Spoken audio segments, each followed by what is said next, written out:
Welcome to Science Online. बिस्मिल्लाहिर्रहमानिर्रहीम। अस्सलाम वालेकुम प्यारे दोस्तों, साइंस ऑनलाइन के नए प्रोग्राम में खुश आमदीद। दोस्तों, आज के प्रोग्राम में हम अपने सोलर सिस्टम के सबसे बड़े प्लैनेट के बारे में जानेंगे और प्रोफेसर रूमी से इसके सवालों के जवाब लेंगे।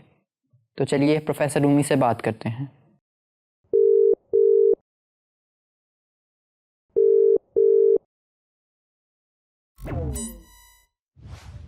अस्सलाम वालेकुम प्रोफेसर साहब।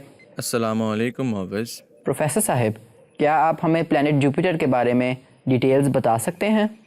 जी मोविज़, जुपिटर जिसे हम अपनी ज़ुबान में मुश्तरी कहते हैं, हमारे सूरज से 5वां प्लैनेट है और सोलर सिस्टम का सबसे बड़ा सैयारा है। सोलर सिस्टम के तमाम प्लैनेट्स को कंबाइन करके भी जुपिटर उनसे 2 गुना बड़ा है। अगर हम ज़मीन की बात करें तो तकरीबन 11 ज़मीनें इसके इक्वेटर में फ़िट आ सकती हैं। फ़र्ज़ करें अगर हमारी ज़मीन एक अंगूर के साइज़ की है तो जुपिटर का साइज़ एक बास्केटबॉल के बराबर है। जुपिटर हर 10 घंटे में एक बार घूमता है, लेकिन इसे सूरज का एक चक्कर मुकम्मल करने में तकरीबन 12 ज़मीनी साल लगते हैं। रोमन मिथोलॉजी में देवताओं के नाम से मंसूब ये किंग ऑफ प्लैनेट्स रंगीन बादलों में छुपा हुआ एक स्टॉर्मी एनिग्मा है। इसका सबसे नुमायाँ और मशहूर तूफ़ान द ग्रेट रेड स्पॉट है, जो ज़मीन की चौड़ाई से दुगना है। वाओ, ये तो बहुत बड़ा प्लैनेट है। प्रोफेसर रूमी, प्लैनेट जुपिटर कब दरियाफ्त हुआ? मोविस, जुपिटर को ज़माना कदीम से जाना जाता था और रात के आसमान में ये नज़र भी आता है। ये उन 5 सैयारों में से एक है जो नेकेड आई से नज़र आते हैं। टेलीस्कोप ने जुपिटर के बारे में हमारी समझ में नुमायाँ इजाफा किया। गैलीलियो गैलीलाई ने 1610 में जुपिटर और इसके 4 सबसे बड़े चांदों के ज़मीनी मुशाहिदात किए थे। ये मुशाहिदात सोलर सिस्टम के हीलियोसेंट्रिक मॉडल की हिमायत में अहम थे, जो इस बात का सबूत फराहम करते हैं कि तमाम आसमानी अजसाम ज़मीन के गिर्द गर्दिश नहीं करते। प्रोफेसर साहब, क्या आप बता सकते हैं कि जुपिटर बना किस चीज़ से है? मोविस, जुपिटर बुनियादी तौर पर हाइड्रोजन और हीलियम पर मुश्तमिल है, जो इसके टोटल मास का तकरीबन 99% है। ये एलिमेंट्स वही हैं जो सूरज की अक्सरियत बनाते हैं। हाइड्रोजन और हीलियम के अलावा जुपिटर में मीथेन, वाटर वेपर, एमोनिया और मुख्तलिफ हाइड्रोकार्बन समेत दीगर अनासिर की ट्रेस अमाउंट्स मौजूद है। जुपिटर की स्ट्राइप्स और स्वर्ल्स दरअसल अमोनिया और पानी के तेज़ बादल हैं जो हाइड्रोजन और हीलियम की फ़िज़ा में तैरते हैं। जुपिटर का मशहूर ग्रेट रेड स्पॉट ज़मीन से दुगना बड़ा एक जायंट स्टॉर्म है जो सैकड़ों सालों से बरपा है। प्रोफेसर साहब, जुपिटर का अंदरूनी स्ट्रक्चर कैसा है? मोविस, जुपिटर के अंदरूनी हिस्से की सही कॉम्पोजिशन मालूम नहीं है क्योंकि इसकी सतह ठोस नहीं है। जुपिटर को गैस जायंट कहा जाता है क्योंकि ये बुनियादी तौर पर गैसों से बना है और ज़मीनी सैयारों की तरह सॉलिड सरफेस का इसमें फुकदान है। साइंसदान इसके एटमॉस्फेयर और मैग्नेटिक फील्ड के मॉडल्स और मुशाहदात की बुनियाद पर इसकी कॉम्पोजिशन का अंदाज़ा लगाते हैं। ख्याल किया जाता है कि जुपिटर का अंदरूनी हिस्सा गैस की लेयर्स पर मुश्तमिल है और जैसे जैसे प्लैनेट के मरकज़ की तरफ बढ़ते हैं तो आउटर लेयर्स आहिस्ता आहिस्ता ज़्यादा डेंस और कॉम्प्रेस्ड हालतों में मुंतकिल हो जाती हैं।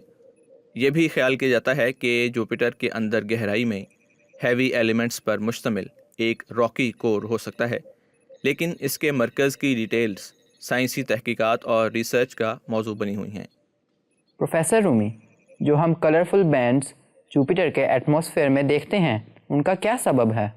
जी मोविस, जुपिटर में नज़र आने वाले कलरफुल बैंड्स असल में प्लैनेट जुपिटर की तेज़ रफ्तार गर्दिश और इसके पेचीदा मुतहर्रिक माहौल का नतीजा हैं।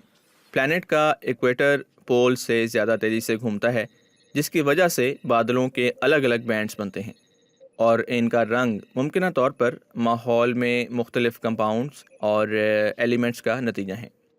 ये रिंग्स 1979 में नासा के वॉयेजर 1 खलाई जहाज़ के ज़रिए दरियाफ्त किए गए। प्रोफेसर रूमी, हमने पढ़ा है کہ جوپیٹر کی میگنیٹک فیلڈ بہت اسٹرانگ ہے. کیا آپ ہمیں بتا سکتے ہیں کہ یہ کتنی اسٹرانگ ہے؟ جی ہاں، جوپیٹر ہمارے سولر سسٹم میں سب سے اسٹرانگ میگنیٹک فیلڈ رکھتا ہے. یہ اسٹرانگ میگنیٹک فیلڈ اس کے کور میں موجود میٹیلک ہائیڈروجن کی حرکت کی وجہ سے پیدا ہوتی ہے. یہ ایک بڑے میگنیٹ کی طرح ہے جو پلانٹ کے گرد طاقتور ریڈیشن بیلٹس اور اوروراز پیدا کرتا ہے. جوپیٹر کی میگنیٹک فیلڈ زمین کے مقابلے میں 16 سے 54 گنا زیادہ طاقتور ہے. چنانچہ جوپیٹر کا ایک بڑے پیمانے پر گریویٹیشنل انفلوئنس ہے جو ہمارے نظام شمسی کی ڈائنامکس پر نمایاں ہے. اسی طرح یہ دوسرے سیاروں کے آربٹس کو شکل دینے میں مدد کرتا ہے اور کومیٹس اور ایسٹرائڈس کے راستے کو بھی متاثر کر سکتا ہے. پروفیسر صاحب، کیا جوپیٹر کا کوئی چاند ہے؟ جی ہاں معوض، آپ کو شاید یہ جان کر حیرانی ہوگی کہ جوپیٹر کے بہت سے چاند ہیں. 4 بڑے چاندوں اور بہت سے چھوٹے چاندوں کے ساتھ جوپیٹر یا مشتری ایک قسم کا چھوٹا نظام شمسی بناتا ہے. جوپیٹر کے 95 چاند ہیں اور ان میں سے 4 سب سے بڑے اور مشہور چاند گینیمیڈ، یوروپا، آئیو اور کیلسٹو کو پہلی بار 1610 میں گیلیلیو نے ٹیلیسکوپ کے ارلی ورژن کا استعمال کرتے ہوئے دیکھا تھا. یہ 4 چاند جو ہیں وہ آج گیلیلین سیٹلائٹس کے نام سے جانے جاتے ہیں اور یہ ہمارے سولر سسٹم میں سب سے زیادہ دلکش مقامات ہیں.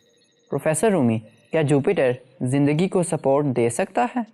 جوپیٹر خود زندگی کے لیے تو انہاسپٹیبل ہے، جیسا کہ ہم اسے اس کی ایکسٹریم کنڈیشنز کی وجہ سے جانتے ہیں. درجہ حرارت، دباؤ اور میٹیریلز جو اس سیارے کی خصوصیت رکھتے ہیں وہ ممکنہ طور پر ایکسٹریم اور والیٹائل ہیں جو کہ آرگنزمز کے موافق نہیں ہیں. اگرچہ پلانٹ جوپیٹر جاندار چیزوں کے لیے ایک غیر متوقع جگہ ہے، لیکن اس کے بہت سے چاندوں میں سے کچھ پر زندگی کے آثار موجود ہیں. یوروپا ہمارے سولر سسٹم میں کسی اور جگہ زندگی تلاش کرنے کے لیے ممکنہ جگہوں میں سے ایک ہے. اس کی آئسی کرسٹ کے بالکل نیچے ایک وسیع سمندر کا ثبوت موجود ہے جہاں زندگی کو ممکنہ طور پر سہارا دیا جا سکتا ہے. شکریہ پروفیسر رومی، آپ نے جوپیٹر کے بارے میں اہم معلومات فراہم کی. جوپیٹر واقعی میں بہت فیسینیٹنگ ہے. جی شکریہ معوض. اس میں کوئی شک نہیں کہ جتنا زیادہ ہم اپنے سولر سسٹم کو تلاش کرتے ہیں اتنے ہی عجائبات دریافت کرتے ہیں. جی تو دوستو، آج ہم نے سولر سسٹم کے 5 پلانٹ کے بارے میں جانا. امید ہے آپ کو آج کا پروگرام اچھا لگا ہوگا. آپ سے اگلے پروگرام میں اگلے ٹاپک کے ساتھ ملیں گے. تب تک کے لیے خدا حافظ.